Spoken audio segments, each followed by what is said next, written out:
నమస్తే, welcome to NSTV news. ముందుగా ముఖ్యాంశాలు. శంకరపట్నంలో 10వ తరగతి విద్యార్థులకు పరీక్షలపై అవగాహన.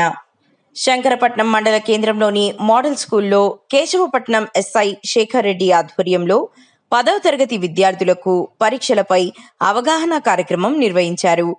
ముఖ్య అతిథిగా హుజూరాబాద్ ఏసీపీ మాధవి హాజరై విద్యార్థులకు పరీక్షల సమయంలో తీసుకోవాల్సిన జాగ్రత్తలను వివరించారు.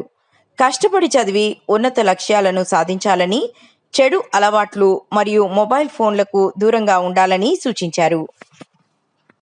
ఎంజాయ్ చేయడానికి, పూర్తి స్థాయిగా వినియోగించుకోవడానికి నీ మీద నీ పేరెంట్స్ పెట్టుకున్న, నీ టీచర్స్ పెట్టుకున్న ఏదైతే ఆశలు ఉంటాయి వాటన్నిటిని నెరవేర్చడానికి, మీకు మీరు ఆశ నెరవేర్చుకోవడానికి ఇక్కడ నిజంగా మా వెంకట్ చెప్పినట్టు ప్రభుత్వ పాఠశాలలో చదువుకున్న మేమందరము మనందరం కూడా అదృష్టవంతులమే. డబ్బులు పోసి చదువు కొనుక్కునే కన్నా మనకి డబ్బులు ఇచ్చి ప్రభుత్వం చదివిస్తుంది. ఇక్కడ వాళ్ళకి మనకి తేడా ఇది. కాబట్టి మేమని చెప్తున్నా, మీరు మనందరం కూడా అదృష్టవంతులమే. ఇందులో నుంచి చాలామంది ఇంజనీర్లు అవుతారు, చాలామంది కలెక్టర్స్ అవ్వచ్చు, చాలామంది డాక్టర్స్ కావచ్చు, ఇంకా వివిధ ఉద్యోగాలలో మీరు అందరూ కూడా సెటిల్ అయ్యే అవకాశాలు ఇప్పుడు చాలా ముందు ఇంకా ముందుగా ఎక్కువగా వస్తాయి. సాఫ్ట్వేర్ ఇంజనీర్స్ కావచ్చు, సమాజానికి పనికొచ్చే ప్రతి ఒక్కళ్ళు కూడా ఇక్కడి నుంచే రేపు భావి భారత పౌరులు కాబట్టి సమాజం అంతా మీ మీదనే ఆధారపడి ఉంటుంది. కాబట్టి చెడు అలవాట్లకి దూరం ఉండండి. ముఖ్యంగా మెయిన్ సెల్ ఫోన్ యూసేజ్ అనేది ఎంత అవసరం ఉంటుందో అంతవరకే ఉపయోగించండి. దాంట్లో చెడు ఉంటుంది, మంచి ఉంటుంది. చెడును పక్కకు పెట్టి మంచిని తీసుకోవడానికి ప్రయత్నం చేయండి. చాలా ఎగ్జాంపుల్స్ ఉంటాయి, అవన్నీ చెప్తే మీకు చాలా బోర్ కొడుతుంది. ఇప్పటికే మీరు చాలాసేపటి నుంచి అట్లా కూర్చొని అలసిపోయి ఉంటారు. సో నా వంతు విన్నపం అనుకోండి, నా వంతు సలహా అనుకోండి, ఏ కష్టాన్నైనా ధైర్యంగా నేను ఫేస్ చేస్తాను అనే సంకల్పాన్ని మీరు రోజుకొకసారన్నా అనుకోండి. నా మీద నేను జీవించి ఉంటాను, నేను నా తల్లిదండ్రుల్ని పోషిస్తాను, నేను నా తోడబుట్టి వాళ్ళకి కష్టం వస్తే నేను సపోర్ట్ చేస్తాను, నా స్నేహితులందరితో బాగుంటాను.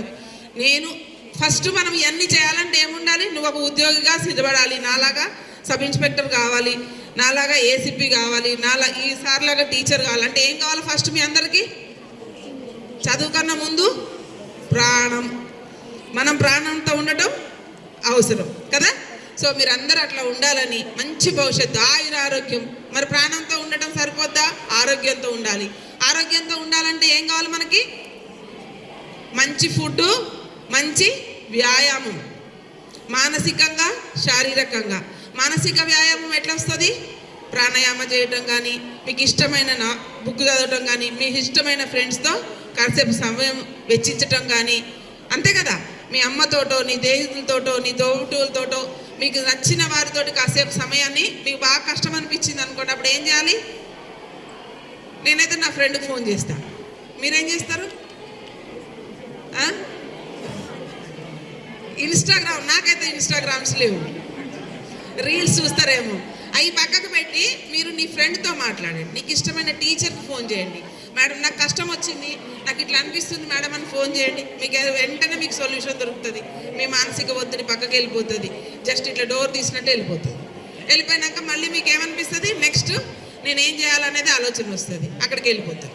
సో మీరందరూ కూడా ప్రశ్నలు, మీరు ఎగ్జామ్లో ఎట్లా రాయాలి మీరు అందరు చెప్పుంటారు కదా సార్. ఎట్లా పేపర్ రాగానే ఏం తీసుకోవాలి, ఏం చేయాలి, ఇవన్నీ అన్నీ రాసేసి అన్నీ చెప్పేసి ఉంటారు. కాబట్టి నేను చెప్పినట్టుగా మీరు నాలో ఏసీపీని చూడకుండా ఒక మదర్ని చూసినట్టయితే, మీ అమ్మ ఎట్లయితే చెప్తే మీరు ఏదైతే పాటిద్దాం అనుకుంటారో అట్లనే మీరు పాటించండి. చక్కటి లైఫ్, ఆరోగ్యాలతో కలిసిన ఐశ్వర్యాలు కూడా భగవంతుడు ఇవ్వాలి. నాకు చిన్నప్పుడు ఇట్లనే ఈ గురువులు చెప్పినట్టే, ఈ చేతిలో సరస్వతీదేవి ఉంటే ఆటోమేటిక్ ఈ చేతిలో లక్ష్మీదేవి వస్తుందట. అంతే కదా. మనము కలెక్టర్ని కొనుక్కోవచ్చా? కలెక్టర్ ఉద్యోగాన్ని? కానీ ఎట్లా వస్తుంది? చదువుతోటి. ఈ పోలీసు ఉద్యోగం కొనుక్కోవస్తుందా? మరి ఎట్లా వస్తుంది? చదువుతో. అంటే చదువుతోటి మనకి ఆటోమేటిక్గా ఉద్యోగం వస్తుంది. ఉద్యోగం వస్తే జీతం వస్తుంది, జీతం వస్తే డబ్బులు వస్తాయి కదా. సో మనందరికి మన అమ్మ నాన్న వెనక నుంచి సంపాదించి ఏమైనా డబ్బులు ఇస్తారు, కానీ చదివియగలుగుతారా? చదువు ఎవరు తెచ్చుకుంటే వస్తుంది? మనము తెచ్చుకుంటే వస్తుంది. చదువుకోవాలనే సంకల్పం ఉంటే వస్తుంది. మనకి ఇచ్చేవారి దగ్గర నుంచి తీసుకుంటే వస్తుంది. ఎవరు ఇచ్చేవారు? గురువులు. ఈ గురువులు ఏదైతే చెప్తారో మీరు మనసుకి పెట్టుకొని చదువుకుంటే ఇది ఒక్కరోజు అయిపోదు. మా పిల్లలు అంటారు, నాన్న 10th క్లాస్ కాదు నాన్న, ఈసారి ఇది ఎగ్జామ్లో, ఇది లైఫ్లో ఫస్ట్ ఎగ్జామ్, కామన్ ఎగ్జామ్, చాలా బాగా చదవాలి.